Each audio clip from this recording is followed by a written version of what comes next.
Dear students, welcome you all. आप सबका induction programme में स्वागत है। आप सभी न्यूली एडमिटेड स्टूडेंट्स हैं। तो आपके इंडक्शन प्रोग्राम के अंदर ये सेशन रखा गया है। मुझे काफ़ी खुशी है कि आपके बीच में मुझे ये सेशन प्रेजेंट करने का मौका मिला है। तो इस सेशन में हम लोग बात करेंगे डिज़ास्टर मैनेजमेंट और मिटिगेशन की। यानी जैसा कि हम जानते हैं, आपदाएं हमारे समाज की सबसे बड़ी चुनौती है और इन चुनौतियों का सामना करना हमारे लिए सबसे इम्पॉर्टेंट चीज़ है। अगर हम टेक्निकली अपने आप को स्ट्रांग करते हैं तो हमारा पहला एम यही होता है कि हम अपने समाज की आपदाओं से हो रहे नुकसान को कैसे कम करेंगे। तो इन्हीं विषयों के ऊपर हम लोग बात करेंगे कि हम आपदा का प्रबंधन कैसे कर सकते हैं और आपदा के जो प्रभाव हैं, इफ़ेक्ट हैं, उनको कम कैसे करेंगे। तो पहले हम लोग बात करेंगे कि हमारे बीच में कौन कौन से ऐसे खतरे हैं जिनके कारण आपदाएं आती हैं। नेक्स्ट स्लाइड में देखिए। I will tell you about some multi hazards that lies around you. आपके आसपास बहुत सारे हैजार्ड्स हैं, मौजूद हैं। तो ये हैजार्ड्स जो हैं आपके आसपास हैं, जिनमें से पहला वाला है, इसका नाम आप लोगों ने क्या बताया है? बाढ़। जी सर, ये बाढ़ हो गया। ओके, ठीक है। अगली वाली ये वाला सर भूकंप। Now what about this? ये sir Kosi. This happened in Patna, Ganga River, on the day of 14 January. वर्षा वाला। 14 जनवरी को खिचड़ी पतंग उत्सव के दिन पटना में गंगा नदी में यह घटना हुई थी। Do you remember it? Yes sir. क्या हुआ था?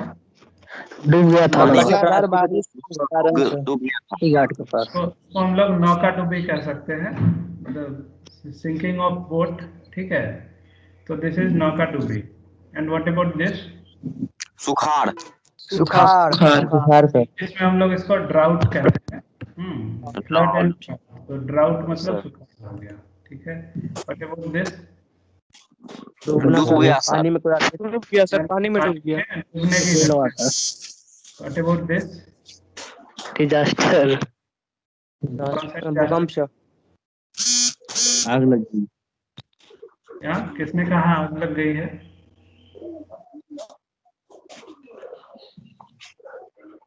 इसमें लग रहा है कि आग लग गई है। यस सर, सुखाड़ के कारण सर। ये अगलगी की घटना है। यहाँ पे सब चीज आग में जल के खाक हो गया है। ठीक है, तो यहाँ पे फायर हो गया, फायर हैजार्ड। ये इसको बोलते हैं वज्रपात। वज्रपात। ठीक है, बहुत सही। वज्रपात, थंडर स्टॉर्म। वज्रपात, थंडर स्टॉर्म, या हिंदी में अगर बोले बहुत लोग लोकली तो ठनका बोलते हैं इसको। ठीक है, तो या बिजली का गिरना, ये भी हमारे आसपास है। ये क्या है? ये क्या है? कचरा। भगदड़। गांधी मैदान में हुआ था ऐसा। गांधी मैदान में दशहरा के टाइम में भगदड़ हुई थी। हाँ, भगदड़। नेम्ड एज भगदड़। इसमें लोग जो है मॉब क्रिएट होती है और लोग भागते हैं, उसमें कई लोगों की जान चली जाती है, अनियंत्रित भीड़ इकट्ठी हो जाती है। ये भी हमारे यहाँ है। ये वाला क्या है? ये क्या है? सर आंधी तूफान। ये वाला क्या है? कोरोना। कोविड-19। सर कोविड-19। ये सारे हजार कहाँ पे थे? बिहार के हैं या बिहार से बाहर के हैं? बिहार के भी हैं, बिहार के बाहर के भी हैं। के जिले में भी हैं, आपके घर के आसपास भी ऐसे हजार दिखते हैं। ठीक है।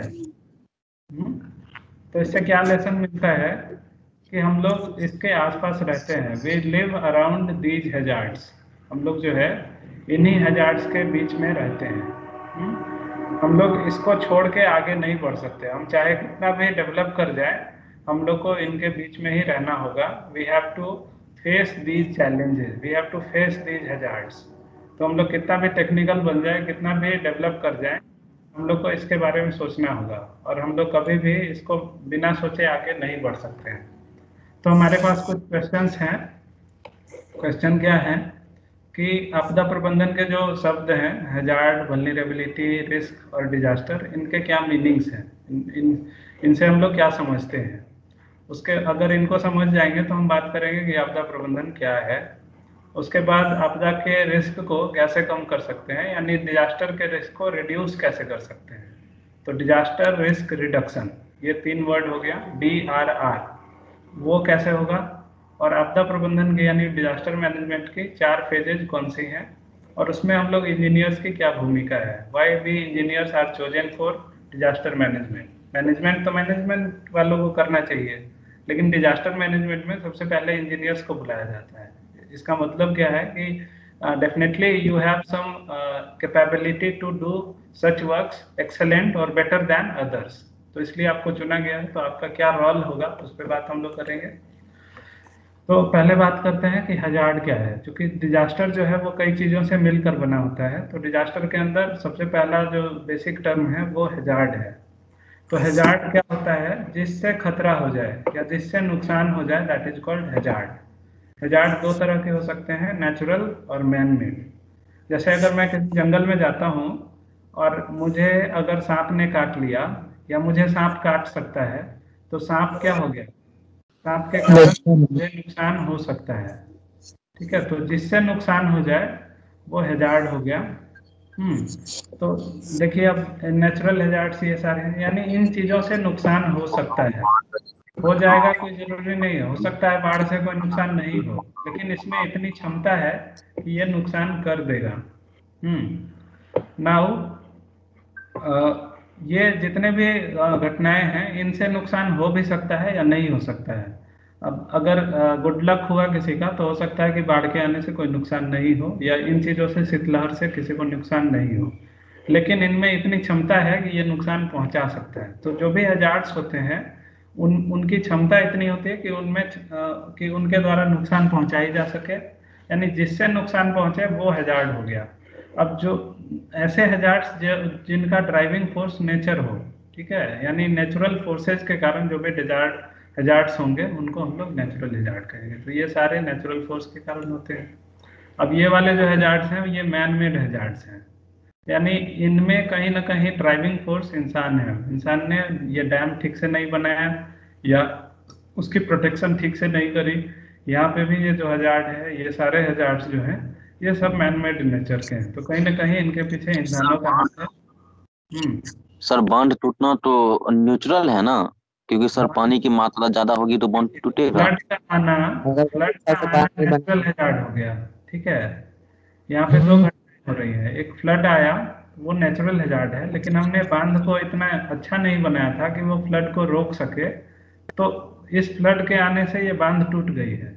तो इस बांध का टूटना जो है वो मैन मेड हैजार्ड है, लेकिन ये फ्लड का आना नेचुरल हैजार्ड है। तो कई बार ऐसा होता है कि मैन मेड और नेचुरल हैजार्ड्स एक साथ मिल जाते हैं। तो जैसे अगर आग लगती है किसी शॉर्ट सर्किट की वजह से, तो उसको हम लोग कहते हैं मैन मेड हैजार्ड। लेकिन अगर जंगलों में अपने आप आग लगती है नेचुरल फोर्स की वजह से, तो वो कैसा हैजार्ड हो जाएगा, नेचुरल हैजार्ड होगा। तो it depends on the driving force, कि ड्राइविंग फोर्स कहाँ का है, कौन उसको ड्राइव कर रहा है। ठीक है, तो ये हैजार्ड जो है सीवियरली इंक्रीज कर रहे हैं, रेगुलरली इंक्रीज कर रहे हैं। देखिए किस तरह से इंक्रीज कर रहे हैं। हेवी रेनफॉल होता है, स्नोफॉल बढ़ जाता है, बहुत ज़्यादा सूखा होने लगा, टेम्परेचर बढ़ गया है, या ये स्लोप फेलियर्स हो रहे हैं, बैंक का इरोजन हो रहा है, नदी के आसपास कटाव हो रहा है। तो इनके पीछे जो रीजन्स हैं, अगर आप सारे रीजन को सम अप करेंगे तो आपको पता चलेगा कि ऑलमोस्ट यही सारे रीजन्स हैं जिनके कारण नेचुरल हैजार्ड बढ़ रहे हैं।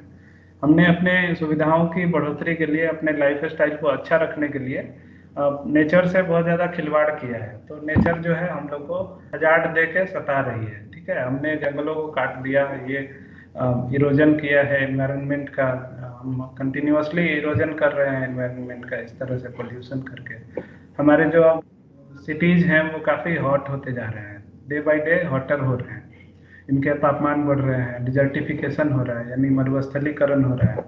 तो ये सारी चीज़ें जो है हमारे हैजार्ड को, हमारे नेचुरल हैजार्ड्स को या मैनमेड हैजार्ड्स को रेगुलरली इंक्रीज कर रही हैं। तो we have to think about this. अब हम बात करेंगे कि वल्नरेबल कौन है या वल्नरेबिलिटी क्या है। ठीक है, तो जैसे हजार्ड में इतनी पोटेंशियल है कि वो नुकसान पहुंचा सकता है। तो किसी चीज़ का वो नुकसान पहुंचाएगा, तो जिस चीज़ का नुकसान पहुंचता है वो वल्नरेबल हो गया, ठीक है। और उस चीज़ की उस प्रॉपर्टी को हम लोग वल्नरेबिलिटी कहते हैं। जैसे कि अगर मैं जंगल में गया तो सांप मुझे काट सकता है, तो सांप से नुकसान पहुंचेगा तो सांप हजार्ड हो गया। और किसको नुकसान पहुंचेगा, तो मुझे, यहाँ पे वल्नरेबल कौन हो गया, मैं हो गया, यानी मुझे नुकसान पहुंचेगा। तो जिससे नुकसान पहुंचे वो हजार्ड हो गया, और जिसको नुकसान पहुंचे वो वल्नरेबल हो गया, ठीक है। तो जिससे और सर हाँ सर, तो कोविड का भी एग्जांपल ले सकते हैं? कोविड का एग्जांपल ले सकते हैं। कोविड का जो वायरस है वो क्या है, कोविड का वायरस हजार्ड हो गया, ठीक है। कोविड-19 का जो नोवल कोरोना वायरस है वो हजार्ड हो गया, क्योंकि उससे नुकसान पहुंच रहा है। और किसको नुकसान पहुंच रहा है, तो इंसानों को नुकसान पहुंच रहा है। तो human being are vulnerable to कोविड-19, ठीक है। Yes sir. तो जिससे नुकसान पहुंचे वो हजार्ड, और जिसको नुकसान पहुंचे वो वल्नरेबल, ठीक है। तो वल्नरेबिलिटी मतलब नुकसान पहुंचने की एबिलिटी किसी में आ गई तो वो वल्नरेबिलिटी हो गई। और वल्नरेबिलिटी को हम कम कर सकते हैं, कैसे कम करेंगे, कैपेसिटी बढ़ा के। तो अपनी कैपेसिटी कैसे बढ़ा सकते हैं, अगर कोविड-19 में हमें अपनी वल्नरेबिलिटी घटानी है, यानी मुझे जो नुकसान पहुंचने वाला है उसको अगर मुझे कम करना है, तो मैं क्या करूंगा, मास्क पहनूंगा, 2 गज की दूरी रखूंगा, जो भी प्रोटोकॉल है मैं अपने हैंड वॉश करूंगा, सैनिटाइज रखूंगा अपने कंडीशंस को। तो इस तरह से हमारी कैपेसिटी बढ़ेगी और वल्नरेबिलिटी जो है हमारी कम होगी। तो अब ये पूछ रहा है कि जो वल्नरेबल नहीं है तो क्या उससे रिस्क है, किसी को कोई खतरा है, किसी को कोई जोखिम है। जिसको वल्नरेबिलिटी नहीं है तो उसे कोई जोखिम नहीं होगा, उसे कोई संभावना नहीं है टूटने की, ठीक है। जैसे अगर मैं जंगल में जाता हूँ और मैंने पूरे बॉडी में रबड़ का एक ड्रेस पहन लिया है, तो क्या मुझे सांप काट सकता है, या सांप के काटने से मुझे कुछ होगा, नहीं होगा। तो there is no any risk in that condition, यानी मुझे अब कोई जोखिम नहीं है उस स्थिति में, मैं जोखिम भरी स्थिति में नहीं हूँ, क्योंकि मैं वल्नरेबल नहीं हूँ। तो वल्नरेबिलिटी क्यों होती है, कोई भी चीज़ नुकसान होने लायक क्यों होती है, क्योंकि उनमें ये सारे फैक्टर्स जो हैं वो अप्लाई हो जाते हैं। जैसे कि अगर कोई गरीबी होगी, अशिक्षा होगी, ठीक है, या अपने लाइफ को किसी एक ढर्रे पे ही किसी को गुजारने की आदत है, तो उन लोगों की वल्नरेबिलिटी ज़्यादा होगी। जैसे मान लीजिए अगर मुझे कोविड-19 के बारे में कुछ भी पता नहीं होता है, जैसे वर्ल्ड में अगर ये फैलना शुरू किया और उसके बारे में अवेयरनेस नहीं फैलाई गई होती, यानी सारे लोग उसके लिए अशिक्षित होते, तो क्या लाइफ लॉस इतना ही होके रह गया होता, नहीं हुआ था, ये बहुत ज़्यादा बढ़ गया होता। इसी तरह जो गरीब लोग होते हैं उनकी वल्नरेबिलिटी हाई होती है। आप देखते होंगे कि कोई भी डिजास्टर होता है तो सबसे ज़्यादा परेशानी इन्हें होती है, बिकॉज इनकी फिनेंशियल कंडीशन इतनी अच्छी नहीं होती है कि ये अपने आप को बचा पाएँ। तो सबसे ज़्यादा नुकसान इन लोगों का होता है। उसके बाद कुछ लोग हैं जो एक ही चीज़ को अपनी पूरी लाइफ में स्वीकार लेते हैं कि मैं ऐसे ही करता रहूँगा, मैं बदलने वाला नहीं हूँ। तो ऐसे लोगों को भी बहुत ज़्यादा नुकसान होता है किसी भी आपदा के होने पे, क्योंकि वो अपने आदत को बदलना नहीं चाहते हैं, और आपदाएं जो हैं वो आपके आदतों को बदलने की कोशिश करती है, ठीक है। उसके बाद कुछ ऐसे क्लस्टर एरिया होंगे जहाँ पे बहुत ज़्यादा घनी आबादी है, और वहाँ पे अगर कोई अगर घनी आबादी वाला इलाका ऐसा है जो खतरनाक है, डेंजरस जोन में बहुत ज़्यादा लोग अगर रह रहे हैं, तो वहाँ पे ज़्यादा नुकसान पहुँचेगा। अगर डेंजरस जोन में कोई नहीं रह रहा है तो वहाँ पे नुकसान नहीं पहुँचेगा, ठीक है।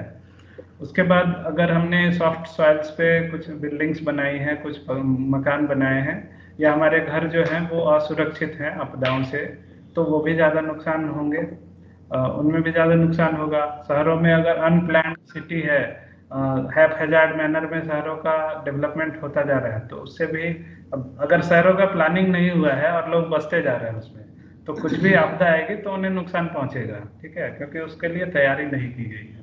उसके बाद देखिए सबसे ज़्यादा परेशानी तब होती है, सबसे ज़्यादा नुकसान तब माना जाता है जब लोग आपदा की ठोकर खाने के बाद मेडिकल फैसिलिटी के लिए जाते हैं और वहाँ उन्हें मेडिकल फैसिलिटी या हाइजीन कंडीशन नहीं मिलता है। तो जितनी परेशानी उनको आपदा से नहीं होती है उतनी उससे ज़्यादा हो जाती है उन्हें इम्प्रॉपर मेडिकल फैसिलिटी मिलने से। तो इसलिए इसके कारण भी नुकसान बढ़ जाते हैं। तो उसके बाद हम लोग आपस में एक दूसरे का सहयोग नहीं करते हैं, तो ये सारी चीज़ें हैं। हमारे अंदर अवेयरनेस नहीं होता है उस हैजार्ड के बारे में, तो जैसे अगर मुझे सांप के बारे में कुछ पता नहीं रहेगा तो मेरी वल्नरेबिलिटी ज़्यादा रहेगी, लेकिन मुझे अगर पता है कि कौन सा सांप विषैला होता है और कौन सा विषैला नहीं होता है, तो मैं आइडेंटिफाई कर लूँगा कि मुझे जिस सांप ने काटा है वो विषैला नहीं है, तो उस समय मैं डरूंगा नहीं। वरना क्या क्या होता है कि बहुत सारे लोग जो नॉन पॉइजनस स्नैक हैं उनसे उनकी बाइटिंग होती है और वो हार्ट अटैक से मर जाते हैं। तो ये इसलिए होता है because they don't know the snake bite hazard और स्नैक हैजार्ड, उसके बारे में उन्हें कोई जानकारी नहीं है। तो एक काफ़ी इंटरेस्टिंग फैक्ट भी है कि इंडिया में 85% सांप जो हैं वो नॉन पॉइजनस हैं और ऑस्ट्रेलिया में 85% सांप पॉइजनस हैं, सिर्फ 15% सांप जो हैं वो नॉन पॉइजनस हैं, लेकिन इंडिया में इसका उल्टा है। फिर भी इंडिया में बहुत ज़्यादा लोग मरते हैं ऑस्ट्रेलिया के रिस्पेक्ट में। तो इसका प्रॉपर रीज़न यही है कि we are not having the complete awareness about this hazard. ठीक है, अब आगे हम लोग चलते हैं। एक फॉर्मूला है, रिस्क जो है वो हैजार्ड और वल्नरेबिलिटी का मल्टीप्लिकेशन होता है, यानी अब हम रिस्क की बात करेंगे कि रिस्क क्या है। तो रिस्क का हिंदी होता है जोखिम। रिस्क एक स्थिति होती है, एक ऐसी कंडीशन होती है जिसको हम लोग रिस्की कंडीशन कहते हैं। ठीक है, तो रिस्क से हम लोग ये डिनोट करते हैं कि किसी भी चीज़ के घटित होने की या नुकसान होने की संभावना कितनी है, यानी एक परसेंटेज के रूप में अगर हम व्यक्त करें, जैसे मैं जंगल में जा रहा हूँ या मैं मार्केट में बिना मास्क के निकल रहा हूँ। ठीक है, तो ऐसा हो सकता है कि मार्केट में मुझे कोई भी ना मिले, कोई इंसान नहीं मिले, तो क्या मैं बिना मास्क के जाऊंगा तो मुझे कोई रिस्क है, मुझे जोखिम है, मेरे नुकसान होने की संभावना है या नहीं है? है सर। नहीं है। अगर मार्केट में कोई इंसान ही मौजूद नहीं है और मैं बिना मास्क के जाऊं तो मुझे क्या रिस्क है? कोई रिस्क नहीं है। नहीं होगा, नहीं है, नहीं होगा ना। या ऐसा हो सकता है कि मैं मास्क पहन के गया और मास्क पहन के गया लेकिन सॉरी मैं अगर मैं बिना मास्क के गया लेकिन मार्केट में कोविड-19 ही नहीं है, कहीं किसी को इन्फेक्शन ही नहीं, मार्केट में बहुत लोग हैं लेकिन इन्फेक्टेड लोग कोई भी नहीं है, तो क्या उस स्थिति में रिस्क में रहेंगे हम लोग? नो, रिस्की कंडीशन नहीं है। तो रिस्की कंडीशन तभी होती है जब हैजार्ड भी हो, यानी मैं बिना मास्क के भी जाऊं और साथ में वहां पे कोविड से इन्फेक्टेड लोग भी अगर बाजार में मौजूद हों, तो इसका मतलब वहां पे हैजार्ड और वल्नरेबिलिटी दोनों का होना जरूरी है, तभी मैं कहूंगा कि मैं रिस्क के कंडीशन में बाहर जा रहा हूँ। Otherwise I am not under any risky condition. तो in order to define risk we must include the hazard and vulnerability. ये दोनों ही टर्म्स होंगे तभी रिस्क हो सकता है, वरना रिस्क नहीं होगी। ठीक है, तो अगर हैजार्ड नहीं हो, देखिए यहाँ पे इसको मल्टीप्लाई किया गया है, दोनों का मल्टीप्लाई। अगर कोई एक 0 हो जाएगा तो रिस्क 0 हो जाता है, अगर इन दोनों की कुछ वैल्यू होगी तो रिस्क की कोई वैल्यू मिलेगी आपको। तो हैजार्ड नहीं होगा मतलब कोविड-19 ही नहीं है, उसका कोई वायरस नहीं है, तो इसका मतलब हैजार्ड 0 है, तब भी रिस्क। भले मार्केट में बहुत भीड़ है लेकिन किसी को कोविड नहीं है, वहाँ पे कोई कोविड वायरस ही नहीं है, तो भी रिस्क 0 हो गया। मैं मार्केट में गया, कोविड से इन्फेक्टेड लोग हैं लेकिन मैंने 2 गज दूरी बनाई है, मास्क पहना है, सैनिटाइज किया है अपने आप को, तो मैंने अपनी वल्नरेबिलिटी को 0 कर दिया है, मुझे अब कुछ हो ही नहीं सकता है। तो अगर इन दोनों में कोई एक 0 हो जाए तो रिस्क 0 हो जाएगा। तो रिस्क को हम लोग परसेंटेज प्रोबेबिलिटी या संभावना के टर्म में व्यक्त करते हैं कि किसी भी नुकसान के होने की संभावना कितनी है, उस कंडीशन को हम लोग रिस्की कंडीशन कहते हैं, या उस संभावना को, उस प्रोबेबिलिटी को हम लोग रिस्क कहते हैं। तो risk is made up of hazard and vulnerability. और जब रिस्क घटित हो जाती है, देखिए जब तक संभावना होती है कि इतना चांस है नुकसान होने का, लेकिन मान लीजिए अगर वो हैजार्ड आ गया, वो हैजार्ड घटित हो गई और उसके कारण नुकसान पहुंच गया, तब हम कहेंगे कि डिजास्टर हो गया। जब तक वो नहीं हुआ होता है तो हम कहते हैं कि रिस्क है, अभी इस डिजास्टर के होने का एक रिस्क है। लेकिन जब रिस्क की घटना घटित हो जाती है, यानी the realization of risk is called disaster, यानी रिस्क अगर रियलाइज हो जाए दैट इज कॉल्ड डिजास्टर, उस समय डिजास्टर आ जाती है। और डिजास्टर हर उस घटना को नहीं कहेंगे जब नुकसान हो जाए, नुकसान इस तरह की हो, इस लेवल की हो कि उसे संभालने के लिए हमें बाहरी सहायता की जरूरत पड़े, तब वो डिजास्टर कहलाएगा। भले ही नुकसान हुआ लेकिन इतना कम नुकसान हुआ कि जिसके साथ नुकसान हुआ वो अपने आप को खुद से संभाल ले, तो वो डिजास्टर नहीं है, वो जस्ट कुछ डैमेज है। छोटी सी प्रॉब्लम है उनके लिए। लेकिन अगर वो इतना परेशान हो जाए, उनको इतनी ज़्यादा पीड़ा हो जाए कि बाहरी लोगों की मदद की ज़रूरत पड़े, तब वो कंडीशन डिजास्टर कहलाएगी। ठीक है, तो डिजास्टर एक स्पेशल कंडीशन है, हर उस कंडीशन को हम डिजास्टर नहीं कह सकते जब नुकसान हो जाए। तो देखिए डिजास्टर जो है it is like a blast. इस पे क्या होगा कि महाविपत्ति होगी, बहुत ज़्यादा क्षति पहुंचेगी, बहुत ज़्यादा लोग पीड़ित नजर आएंगे, लाइफ लॉस और फिनेंशियल लॉस बहुत ही ज़्यादा होगा, हमारे एनवायरमेंटल लॉसेज होंगे बहुत ज़्यादा या इरोजन होगा, और संभालने के लिए बाहरी सहायता की ज़रूरत पड़ेगी। तो यहाँ पे ये कोरिलेशन है। डिजास्टर किससे बनता है? डिजास्टर रिस्क से बनता है, यानी रिस्क घटित हो गई तो डिजास्टर हो गया, और रिस्क को बनाया गया है हैजार्ड और वल्नरेबिलिटी से। और हैजार्ड से क्या होगा? वल्नरेबल को क्षति पहुंचेगी, यानी इससे इसको क्षति पहुंचेगी। तो this is the main meaning of all these 4 terms. तो अब मुझे लगता है कि आप लोगों को क्लियर है ये टर्म, आगे बढ़ना चाहिए। Yes sir, yes sir, yes sir. तो अब आपदा के जोखिम को हम लोग एक और तरीके से डिफाइन कर सकते हैं। देखिए वल्नरेबिलिटी को कम करने का उपाय है कैपेसिटी को बढ़ाना। तो हम लोग यहाँ इसको डिवाइडेड बाय समथिंग कर सकते हैं, कैपेसिटी। तो यहाँ पे फॉर्मूला में हैजार्ड और वल्नरेबिलिटी ऊपर आ गया और डिनोमिनेटर में कैपेसिटी आ गया, यानी हम इसको बढ़ाएंगे। हमें क्या करना है? संभावना को घटाना है। डिजास्टर के होने की संभावना को अगर हम घटा देंगे तो जो डिजास्टर आएगा उसका इम्पैक्ट बहुत ही कम हो जाएगा। ठीक है, तो ये संभावना कैसे घटेगी? अब चूंकि ये फॉर्मूला है, देखिए इसमें इसको घटाना है तो हमें इसको कम करना होगा, ऊपर वाले दोनों को कम करना होगा, और इस नीचे वाले डिनोमिनेटर को बढ़ाना होगा। तो हमें कैपेसिटी बढ़ानी होगी और हैजार्ड या वल्नरेबिलिटी को घटानी होगी। तो we have to reduce this, we have to reduce this and we have to increase this. तो लेकिन अब ये मुझे बताइए कि क्या नेचुरल हैजार्ड को हम लोग कम कर सकते हैं, घटा सकते हैं? किसी फ्लड को या किसी अर्थक्वेक को हम लोग रोक सकते हैं या उसको कम कर सकते हैं? कोई ऐसा तरीका है हमारे पास? नहीं है। नहीं, नो तो sir. in the case of natural hazards we cannot reduce it, we can just let it happen। ऐसा ही अलाउ कर सकते हैं कि ये हो, हम वहाँ पे क्या कर सकते हैं, लेकिन हमें रिस्क को कम करना है। तो we can not disturb this term, we can only disturb और प्ले विद दीज 2 टर्म्स। तो हमें वल्नरेबिलिटी को कम करना होगा। नेचुरल हैजार्ड के केस में हम लोग सिर्फ वल्नरेबिलिटी को घटाएंगे, और वल्नरेबिलिटी को आप जैसे ही घटाते हैं कैपेसिटी बढ़ती है। These 2 are related terms. तो हमें ये घटानी है या ये बढ़ानी है, यहाँ पे हम छेड़छाड़ नहीं करेंगे। लेकिन अगर मैनमेड हैजार्ड होगा तो वहाँ हम इसको भी कम कर सकते हैं, इसको भी कम कर सकते हैं और इसको बढ़ा सकते हैं। ठीक है, तो वल्नरेबिलिटी क्या हो गई कि हम अपने लोगों को सुरक्षित बनाएं, मजबूत बनाएं, लोगों को अवेयरनेस प्रोवाइड करें किसी भी डिजास्टर के लिए, किसी भी हैजार्ड के बारे में हम उनको अवेयर करें कि उन्हें पता चले कि क्या होती है ये चीज़ें। लोगों को हम बताएं कि आपकी बिल्डिंग जो है कमज़ोर है, ताकि वो अपनी बिल्डिंग्स को मजबूत बना ले, अपने इम्यूनिटी को बूस्ट कर लें। तो इस तरह से हम लोग जो है रिस्क को कम कर सकते हैं। और रिस्क अगर कम हो गई तो उसके कारण जो डिजास्टर होगा भी तो उसका इम्पैक्ट बहुत ही कम होगा, क्योंकि डिजास्टर को हम लोग ख़त्म नहीं कर सकते, लेकिन अगर हम डिजास्टर मैनेजमेंट अच्छे से करेंगे तो उसके इम्पैक्ट को हम लोग बहुत ही रिड्यूस कर सकते हैं। ठीक है, तो डिजास्टर रिस्क, यहाँ DR का मतलब डिजास्टर रिस्क है। इसको इवेलुएट कैसे करते हैं, यानी इसको मेजर कैसे करते हैं? तो मेजर करते हैं कि अगर कोई भी डिजास्टर होगा तो कितनी डेथ या कितनी इंजरी होगी, उसके टर्म में कितना लॉस होगा बिल्डिंग या प्रॉपर्टी का, या हमारे फिनेंशियल एक्टिविटीज़ का कितना लॉस होगा। तो इस टर्म में हम लोग इवेलुएट करते हैं कि डिजास्टर रिस्क कितना है। कैपेसिटी हम कैसे बढ़ा सकते हैं?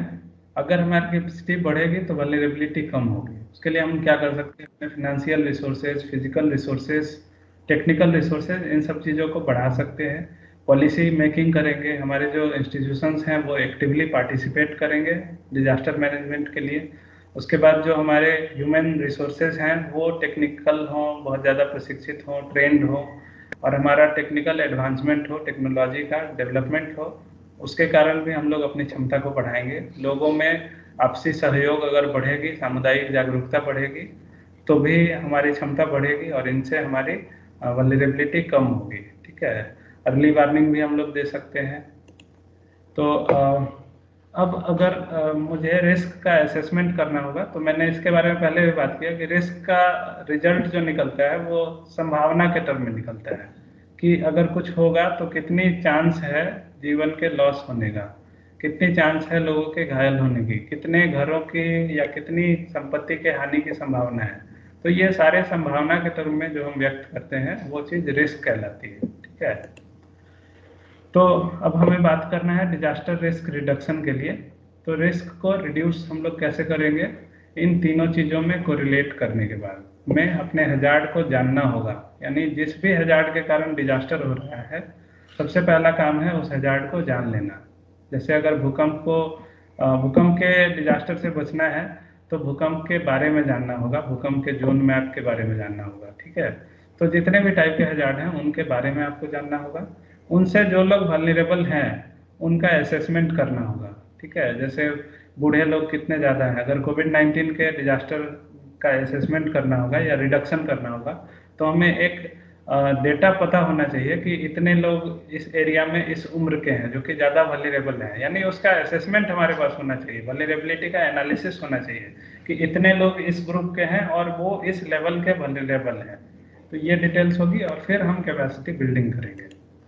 तो आप लोग देख सकते हैं अपने जिलों को, यहाँ पे बिहार में मल्टी हैजार्ड्स हैं, बहुत ज़्यादा हैजार्ड्स हैं बिहार में, कई तरह के हैजार्ड्स हैं। जैसे कि बाढ़ है, तो बाढ़ की प्रवणता बिहार में अगर देखें तो पूरे बिहार की ये बाढ़ की प्रवणता है।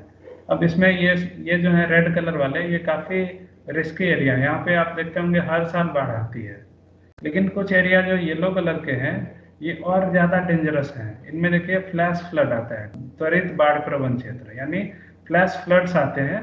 यानी यहाँ पे ऐसे कभी कोई हिस्ट्री नहीं रहेगी बाढ़ आने की और एकाएक किसी साल बहुत ज़्यादा बाढ़ आ जाएगा। तो आपने देखा होगा कई बार सोन नदी में इतनी ज़्यादा बाढ़ आती है कि इतनी तबाही जितनी नॉर्थ बिहार में नहीं होती उतनी ज़्यादा यहाँ पे हो जाती है। तो flash floods are also very damaging, और ये हमारे बिहार में ऑलमोस्ट है। इसके बाद देखिए भूकंप जो है ये इन जिलों में बहुत ज़्यादा है। जोन 5 के ये जिले हैं जिनमें भूकंप की सक्रियता बहुत ही ज़्यादा होती है, इन जिलों में कम होती है और साउथ बिहार में थोड़ी कम होती है। इसके बाद ये जो है सुखाड़ में देखिए नॉर्थ बिहार काफ़ी अच्छा है, सुखाड़ इधर कम है, साउथ बिहार में सुखाड़ ज़्यादा है। चक्रवाती तूफान भी देखिए, आंधी तूफान ज़्यादा नॉर्थ बिहार के जिलों में आते हैं, साउथ बिहार में थोड़ी कम आती है। शीतलहर भी नॉर्थ बिहार में ही ज़्यादा है और बाकी अदर जो स्टेट्स हैं, अदर ज़िले हैं उनमें ये कम है। उसके बाद ये लू है, लू में साउथ बिहार आगे है, बाकी सब नॉर्थ बिहार जो है वहाँ पे लू थोड़ी कम रहती है। तो ये सारे जो है मल्टी हैजार्ड्स थे बिहार के, उसको मैंने आप लोगों को दिखा दिया ताकि आपको अपने आसपास की चीज़ों के हैजार्ड के लेवल के बारे में पता चले। तो अब हम लोग बात करेंगे कि डिजास्टर मैनेजमेंट कैसे होता है।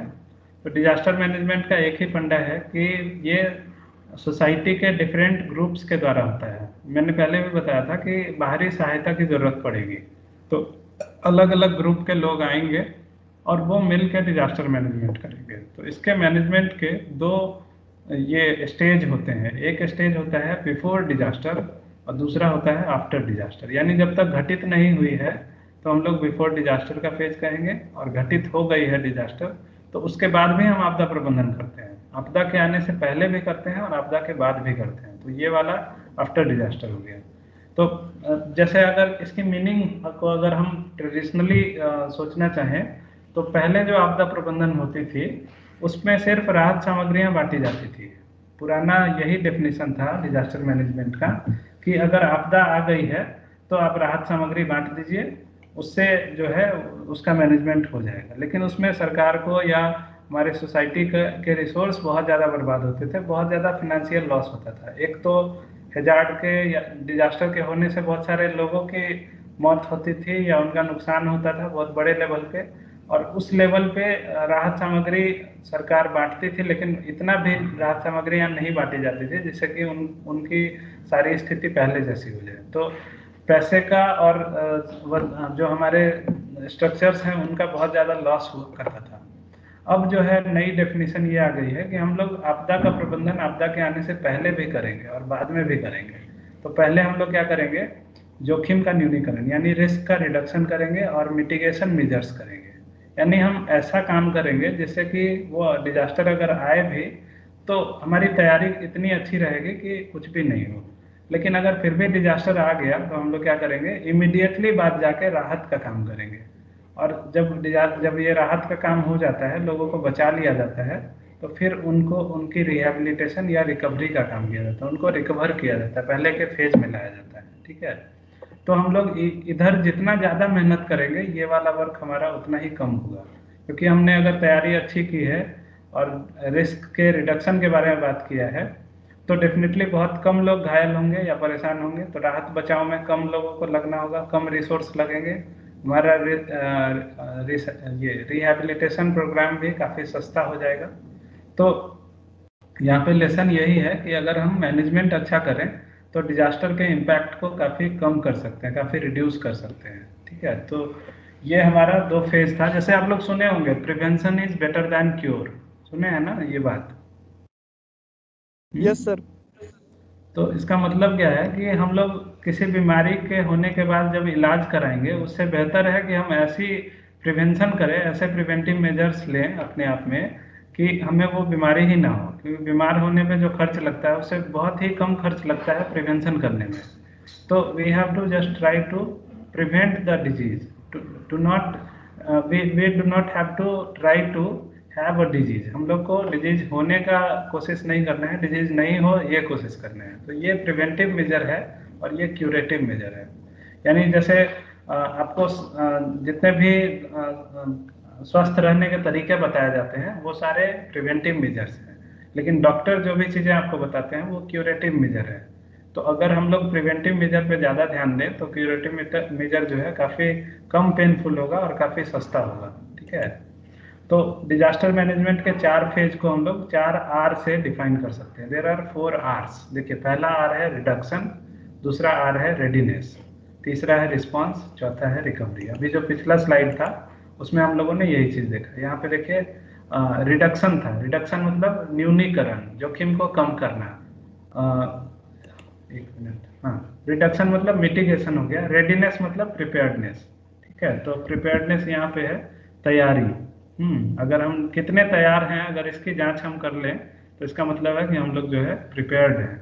तो we have to be ready और prepared and we have to reduce, यानी वी हैव टू मिटिगेट। तो रिडक्शन का मतलब मिटिगेशन, रेडीनेस मतलब प्रिपेयर्डनेस।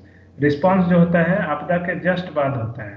ठीक है, आपदा जैसे ही आ जाती है तो हम लोग सबसे पहले दौड़ते हैं रिस्पांस देने के लिए, लोगों को राहत या बचाव करने के लिए, और उसके कुछ समय के बाद रिकवरी का फेज होता है। तो ये सारे जो हैं इनको यहाँ पे लिखा गया है, इनके क्या मतलब है। तो these 2 are the before disaster phase and these 2 are the after disaster phase. देखिए क्या क्या चीज़ें होती हैं मिटिगेशन में। हम रोकथाम के लिए जो भी हमारे कमजोर में है, कमजोर जो भी स्ट्रक्चर है, यानी जिनकी वल्नरेबिलिटी लो है, उनकी वल्नरेबिलिटी कैसे हाई हो, हमारे बिल्डिंग्स जो भी नए बन रहे हैं वो मजबूत हों, सशक्त हों, इन सब चीज़ों की हम लोग तैयारी करेंगे। हमारे जो भी चीज़ें हैं, संरचनाएं हैं या हम लोग हैं, अपने वल्नरेबिलिटी को कम करेंगे। तो ये मिटिगेशन मेजर है। इसके बाद प्रिपेयर्डनेस में हम लोग अपनी तैयारी करते हैं। जैसे हम लोग मॉक ड्रिल करते हैं, कई बार आप लोग देखते होंगे कि कहीं कहीं फायर अलार्म जो है एकाएक बजा दिया जाता है और सारे लोग वहाँ से इवैक्यूएट करते हैं, ऐसा लगता है जैसे फायर सही में आ गया है। तो ये प्रैक्टिस है, पूर्वाभ्यास है, मॉक ड्रिल्स हैं, जिससे हम लोग को हमेशा तैयार रहने की चेतावनी दी जाती है। या आपदा से पहले की जो भी एक्टिविटीज़ हैं उनमें हम जितना एक्टिवली पार्टिसिपेट करेंगे, लोगों को अवेयर करेंगे, तो उससे हमारी प्रिपेयर्डनेस अच्छी होगी और हम लोग अच्छे से रिस्पॉन्ड करेंगे। तो रिस्पॉन्स के दौरान हम लोग ये सब काम करते हैं। जैसे ही हम लोग पहुंचते हैं वहाँ पे बचाव करते हैं, लोगों को शेल्टर देते हैं, पीने के पानी देते हैं। अगर कम्युनिकेशन के सिस्टम्स अच्छे नहीं है तो उन्हें कम्युनिकेशन के सिस्टम्स जल्दी से जल्दी प्रोवाइड करते हैं। यानी जैसे अगर फ़ोन पे बात नहीं हो पाती है तो उसको बहुत जल्दी ही तैयार किया जाता है। उसके बाद जो है कुछ सड़कें जो हैं वो टूट गई हैं, उनको मरम्मत किया जाता है। तो ये सारे फेजेस जो हैं रिस्पांस के दौरान किए जाते हैं। रिकवरी में देखिए क्या किया जाता है कि लोगों को पहले के फेज में पहुंचा दिया जाता है, यानी उनकी लाइफ स्टाइल को पहले जैसा करने की कोशिश की जाती है, उनकी जीविकाएं छिन जाती है, तो उन चीज़ों को उनको वापस दिया जाता है। तो अब हम लोग क्या करते हैं, इस फेज में, रिकवरी फेज में हम लोग रिकवर करते हैं। तो जब रिकवरी करते हैं तो हम लोग कैसा रिकवरी करेंगे, तो हम लोग पहले से बेहतर स्टेज में लोगों को या अपनी सोसाइटी को पहुंचाएंगे। ठीक है, इसका मतलब होता है build back better, BBB। Build back better का मतलब जो हम बाद में बना रहे हैं वो पहले से बेहतर बने, ठीक है। क्योंकि अगर मैंने उनको पहले का ही स्टेज में फिर से लाके रख दिया तो फिर से उसी लेवल का डिजास्टर आएगा और फिर से उनको उतनी ही परेशानी का सामना करना पड़ेगा।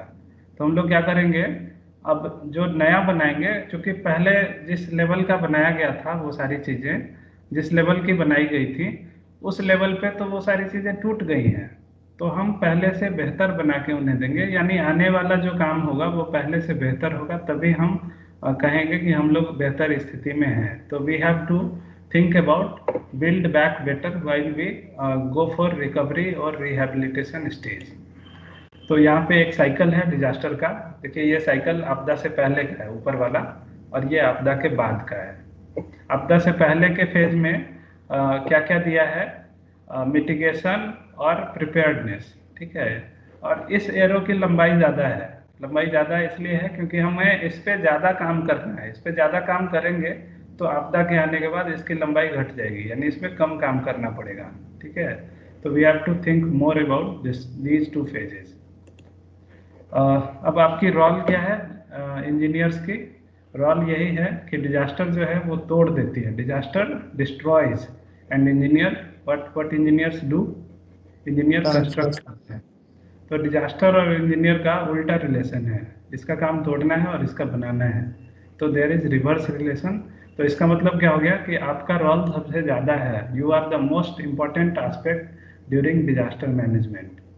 सरकार क्या कर सकती है, सिर्फ पॉलिसी बना सकती है कि ऐसा कर दीजिए, वैसा कर दीजिए, वैसा कर दीजिए, लेकिन उसको बना के देगा कौन? उस पॉलिसी को एग्जीक्यूट करने का पावर सिर्फ इंजीनियर को है। इंजीनियर ही उन चीज़ों को सही में कर सकता है, एग्जीक्यूट कर सकता है। तो इस तरह से भी इंजीनियर्स यूजफुल हैं। और जो हमारे जितने भी कंस्ट्रक्शन हैं वो डिजास्टर रेसिस्टेंट होंगे या नहीं होंगे, इसकी प्राइमरी रिस्पॉन्सिबिलिटी जो है एक इंजीनियर को ही होती है, ठीक है। तो इसलिए हमारे जो इंजीनियर्स होते हैं उनकी मांग हमेशा बनी रहती है। तो डिजास्टर और डेवलपमेंट में कुछ रिलेशन है। डिजास्टर जो है डेवलपमेंट को कई साल पीछे धकेल देता है। अगर हम डेवलप कर रहे हैं और एक डिजास्टर आती है तो उसको बहुत पीछे लेके चली जाती है। अभी आपने देखा होगा वहाँ पे उत्तराखंड में जो 2 दिन पहले की घटना हुई है, सबों ने जाना होगा।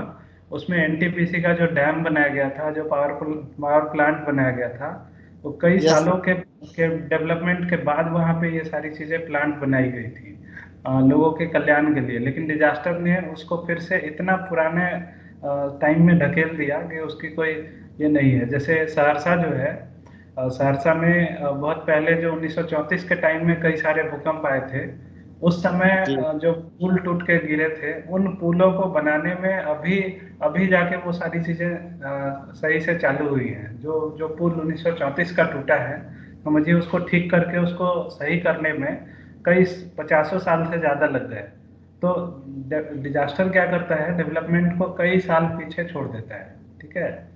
तो हम लोग जब भी रीबिल्डिंग करेंगे तो डेवलपमेंट प्रोग्राम को ध्यान देते हुए करेंगे। और कहीं भी हम डेवलपमेंट के काम अगर ज़्यादा करते हैं तो वहाँ डिजास्टर भी बहुत ज़्यादा होते हैं। जैसे अगर आप पहाड़ों में सड़कें बनाइएगा, पहाड़ों में बहुत ज़्यादा अगर पहाड़ों को काट के आप सड़क बना रहे हैं तो you are doing the development work, but simultaneously you are making the slopes of those hilly area vulnerable. आप उसके स्लोप को वल्नरेबल बना रहे हैं, कमजोर बना रहे हैं, यानी वहाँ पे डिजास्टर को हम लोग धीरे धीरे बढ़ा रहे हैं। तो डेवलपमेंट और डिजास्टर हमेशा उल्टा रिलेटेड होता है एक दूसरे से। तो इसलिए जब भी हम डिजाइन करें, डेवलपमेंट के बारे में सोचें, तो हमें डिजास्टर के बारे में सोचना होगा कि इसका इम्पैक्ट जो है क्या होगा, किस तरह से हैजार्ड बढ़ेगा, otherwise it will result in severe disasters. तो with that only I thank you so much to all of you. यहाँ पे जो ग्राफ है देखिए, बेसिकली ये डिजास्टर और डेवलपमेंट का है, डिजास्टर मैनेजमेंट का नहीं है। डिजास्टर इधर जा रहा है और डेवलपमेंट इधर जा रहा है, दोनों अपोजिट जा रहे हैं। तो this was up to this session. So with that only, I thank you very much. I would like to conclude myself. मैं यहीं पे सेशन को ख़त्म करना चाहता हूँ। आप लोग का बहुत बहुत धन्यवाद कि आप लोगों ने सेशन ज्वाइन किया।